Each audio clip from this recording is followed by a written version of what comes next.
얘기를 하는데 왜 이렇게 저 역사를 강하게 이 남의 역사를 이러느냐 이런 생각을 하는 것이 우리 말하자면 민족학자들이 보는 이 말하자면 마헌 진안변 단군 조선의 지도입니다. 한반도를 품어내서 중국의 동부지방을 전부 지배하고 있다는 설이 있고, 그 다음에 삼국시대도 저렇게 고구려 백제 신라가 대륙에 존재했다는 설이 아직까지 있습니다. 이제 그런 함에도 불구하고 이렇게 하고 있는데, 최근에 외국 학자들이 얘기합니다. 중국 그 땅 사실은 한국 땅이다. 근데 역사적인 근거를 안 갖고는 얘기할 수 없죠. 그런데 이와 같은 주장이 한국에서 나오는 게 아니라 전부 요즘 외국에서 나오고 있어요. 한번 들어가 보겠습니다. 중국의 동부 공정은 고조선은 중국 땅이고 위원조선도 없다 이렇게 얘기하는데, 이게 뭡니까? 중국이 하고 있는 땅을 중심으로 해서 이거 전부 우리 거야 이렇게 얘기하는 생각이 있다고 봅니다. 그런데 주울레가 1963년도에 북경의 학자들을 조선 북한의 학자들을 모아놓고 강의를 하는데, 고조선과 고구려 발해는 조선족의 역사다. 이것은 역사가 아닌 유물로 알 수 있다고 얘기합니다. 그래서 유물이라는 것이, 그래서 원나라 청나라가 중국의 국토를 넓혀서 한국을 한반도로 좁힌 것에 대해서 사과한다고 얘기를 했어요. 모택동도 마찬가지로 요동지방은 원래 조선 땅이라고 얘기를. 그래서 사실은 또 들어보면 청나라가 어디 민족입니까? 바로 중국이 청나라에 지배된 것을 중국의 수치로 생각하고 독립운동을 하죠. 그게 신의 혁명이고 손문이 남경정부로 들어선 것인데, 청나라는 여진족 신라 김씨의 나라입니다. 이게 뭐냐? 애신강나라고 있죠. 이게 바로 황제의 이름, 성이에요. 성을 애신강나라고 했어요. 애신강나라에 보면 신라를 사랑하고 깨우치자. 이 바로 문구가 바로 여진족이 한반도에 있다가 밀려나서 만주로 갔다가 이게 바로 이 금나라와 청나라를 일으킨 나라가 됩니다. 중국에 보면 당군조선에 공원이 있고, 마늘하고 쑥이 여기 있죠. 그 다음에 저기도 마늘하고 쑥이 같이 있습니다. 그래서 이게 만주의 만천성의 한민족 당군에 대한 얘기가, 스토리가 실려 있습니다. 유물을 가지고 보라. 그런데 바로 한반도와 만주 지역에 주로 구성되어 있는 유물들이 이렇게 청동기 유물도 많이 발견되고 석기 문명도 많이 발견되는데, 이런 것이, 그런데 이게 고인돌이 바로 여기 이 같은 분포를 갖고 있는데, 고인돌이 한반도 안에 3만 기, 4만 기가 됩니다. 그리고 세계는 10만 기 정도 되는데, 만주까지 하면 7만 기가 되는데, 나머지 3만 기가 세계에 흩어져 있어요. 그게 70%가 이 한반도와 만주 지역에 있는 유물입니다. 바로 이 같은 것이 한 70%가 여기에 지금 들어가 있죠. 이게 산동반도, 중국의, 일본의, 규슈, 이렇게 만주 지역 이렇게 되어 있는데, 이 지도가 최근에 인터넷에 나오고 있습니다. 바로 고인돌 문화가 세계로 퍼져 있다는 것입니다. 이 고인돌이 이스라엘에도 발견되는데, 이스라엘에서 자기네들이 제사를 지을 때 돌을 놓고서 제단을 지냈는데, 이 재단을 지내는 양식이 똑같다. 이렇게 발표를 최근에 했습니다. 우리 민족의 역사를 알려면 어디서 봐야 될까요? 사실 설왕설래 많이 하지만 민족 자체를 한번 살펴보면 깜짝 놀랍게도 중국의 북부 지방에 시베리아를 건너서 전체가 동이족으로 되어 있습니다. 한민족으로 되어 있어요. 근데 이게 또 뒤에 우랄 알타이족인데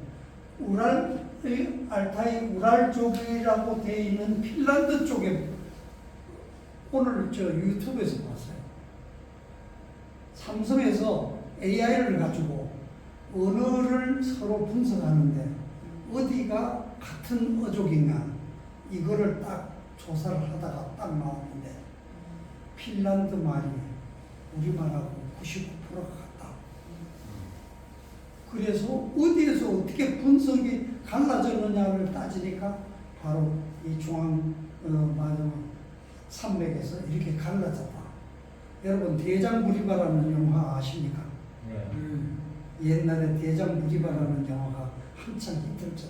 그 사람들이 핀란드 사람들입니다. 기마민족이에요. 이 시베리아는 왜 이러냐? 기마민족 땅이에요. 말을 타고 달려서 그 추운 벌판을 뛰어서 다니는 한민족 특성 때문에 저렇게 건너가서 핀란드까지도 대장무리바가 가서 거기 나라를 세우고 이렇게 하는 이제 그 근거가 영화 속에서 나왔죠. 그래서 한민족의 인종과 유물 분포를 볼 때 우랄 알타이계가 같은 언어 계열입니다. 아까 핀란드도 우리하고 같은 언어 계열입니다. 이게 시베리아를 거쳐서 중동과 유럽으로 이렇게 확산되어 있는 근거가 우리 민족이 조그만 한반도에 머물러 있는 민족이 아니라 아주 엄청난 활동 무대를 갖고 있는 민족입니다. 그래서 이와 같은 그래서 또 한 가지 보면 우리의 빗살무늬 톡이라는 것이 지도가 나오는데 한반도에서부터 시작해가지고 중동과 스칸디나비아 반도가 있죠. 그리고 청동기는 어떨까요? 청동기의 이동 경로도 이게 한반도가 중심이 되어서 이게 시베리아를 건너서 인더스 문명에 영향을 줬다. 그럼 한국이 지금 조그만 나라지만 사실 역사적으로는 엄청난 유물을 갖고 있는 겁니다. 그래서 중국 애들은 뭐라고 하느냐? 중국의 중화상과 숭추필법은 뭐냐? 나는 존중하는데 남은 비호한다. 응? 그리고 남의 나라에는 그냥 거리를 두고 적당히 한다 얘기합니다. 이게 일본도 마찬가지죠. 우리나라를 식민지로 하면서 우리나라의 역사 왜곡을 하는데 그런데 우리나라는 어떻게 역사 자료가 이런저런 걸 통해서 소멸되기도 하고 그 다음에 유물이 가장 빈국이다. 우리나라는 유물이 별로 없다. 이런 얘기를 들 수 있죠. 그래서 그런데 역사가 유물이 드문데도 불구하고 세조가 전국의 관찰설단한테 이런 조선 비사 같은 문서가 있으면 전부 다 사제에 간직하지 말 것을 명한다. 그래가지고 여기에 여러 가지 그 예로 조선 비사에 관련되는 얘기를 하는데 여기에 잠깐 아마늘로의 원중동에 삼성기라고 있는데 이건 신라 사람이고 고려 사람. 이 옛날 삼성기 이 글이 이 속에도 포함되어 있다. 이런 것들을 전부 다 사제에 간직해서는 안 되니까 전부 강제로 수거해 갑니다. 근데 그 수거한 것이 어디로 갔을까요? 사실은 상당 어느 정도 중요한 것은 이렇게 규장관계 보관이 되어 있다고 했습니다.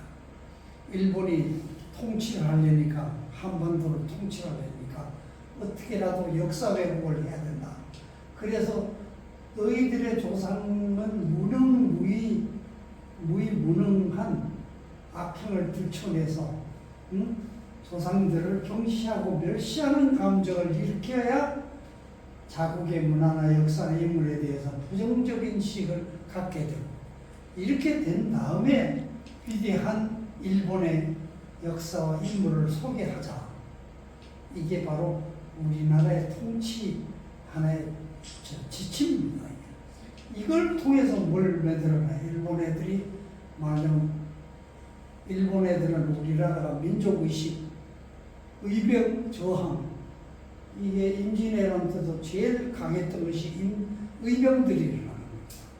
그래서 이 역사 말살 정책으로 조선사 편수회라는 걸 만들어서 학자들로 하고 연구를 시키는데, 이게 35권을 출판해서 하는데, 여기에 적극 가담했던 사람이 이병도 씨가 아주 역사학의 대한민국의 거두로서 아마 여기는 이병도 사진이 안 나와 있습니다.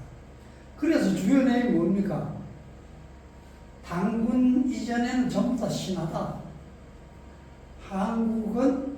한민족은 겨우 3세기, 4세기에 시작된 정도밖에 안 된다. 그 다음에 반도사가, 너희 한반도는 수도 없는 외침을 받아온 지질이 못난 놈들이다. 침략과 지배만 받아온 900번이라는 얘기가 나오는 게 그놈들이 우리나라를 피하기 위해서, 우리 민족의 무능부패한 민족으로 해서, 우리 어릴 때도 그런 말이 있었어요. 엽전과 조선인은 두들겨 패야 바로 된다. 그런데 대방박물관에 보면 고조선의 근거가 아직도 거기에 드러나고 있습니다. 예, 영국의 브리테니카에도 마찬가지다. 예, 보십시오. 바로 이 열사말살 정책에서 지방을 돌아다니면서 역사 사료가 있으면 다 걷어가지고 압수해서 불을 태웁니다. 20만 건이나. 그렇게 하고 일부가 정리를 해가지고 일본의 왕실의 지하 창고에 집어넣은 걸 나중에 가사 확인하는. 그래서 우리는 역사가 없는 민족이에요. 어떻게 근거가 하나도 없으니까, 옛날부터. 그래서 이 아베 노부유키가 얘기합니다. 우리는 패했지만 조선은 승리한 게 아니다. 옛 조선의 영광을 찾아가면 100년은 걸릴 거다. 우리는 식민교육을 씹었기 때문에 그렇다. 조선은 서로 노예의 삶을 살 게다. 그러면 우리는 다시 돌아온다. 이렇게 글을 남겼습니다. 그런 이후에 우리나라의 역사적인 관념이 없었는데, 바로 1985년도 단이라는 소설이 베스트셀러로 확 뜨면서, 우학도인이 보고선서가 나와서 예고를 하는데, 첫 번째 얘기가 뭡니까? 인류 최초의 문명을 한민족이 열었다. 누가 믿어요? 인류 최초의 문명을 한민족이 열었다? 백두산족이 열었다. 두 번째는 21세기 정신 문명 시대의 정신 지도국이 된다. 지금 바로 이 정신 문명이 다시 한번, 그래서 세계 개혁을 주도한다. 그게 구체적으로 들어가니까 청마대운이라고 있어요. 1954년이 언제입니까? 6.25 전쟁 끝나고 나서 다음에 세계에서 가장 가난한 64불, GDP가 64불 정도밖에 안 되는 세계에서 가장 가난한 나라에서 60년의 대운이 왔다는 거예요. 2014년까지. 그러고 보니까 우리나라가 1980년대, 86년도에 5년도에 이 책을 썼는데 정말 그때는 우리나라가 열심히 애는 썼지만 아직 앞이 안 보였죠. 지금 세계 8대 경제 선진국으로 좀 부강하게 나라가. 그 다음에는 황백 전환이 이루어진다. 이게 뭐냐? 황인종이 백인종이 지배하던 세계를 황인종이 지배한다. 그게 2044년까지 이루어진다는 겁니다. 지금 8년밖에 안 남았습니다. 그동안 어떻게 됐나요? 이런 것이 엄청나게 많이 이루어졌죠. 10년 전과 지금 대한민국의 위상이 세계적으로 엄청나게 바뀐 것은 바로 이런 예언이 지금 거의 작동되고 있다는 생각이 드는 거예요. 그렇게 되어서 5,000년 평화 세계를 연다. 이렇게 얘기를 우학 보고선사가 얘기를 했습니다. 그런데 여기에 또 한 가지는 36명의 성인과 함께 대도인이 나와서 세계 인류 평화 건설의 주도를 한 자리를 만든다. 이것이 언제인지, 그리고 남북 통일에 이어서 만주몽골이 하나가 되면서 한민족이 대통합되어서 세계를 이끄는 강국으로 등장한다. 그런데 이 부분이 정말 급속하게 지금 진행이 되어서 대한민국이 세계를 이끌 준비가 되어 있다.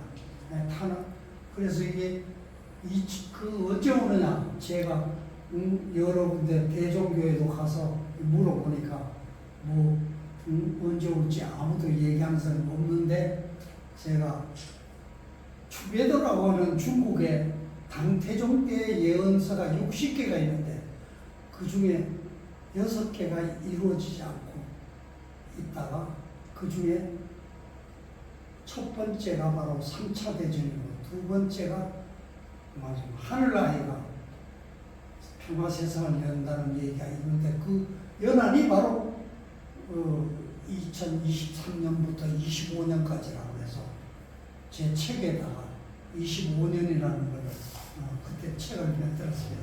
25년을 박았는데, 아무튼 이런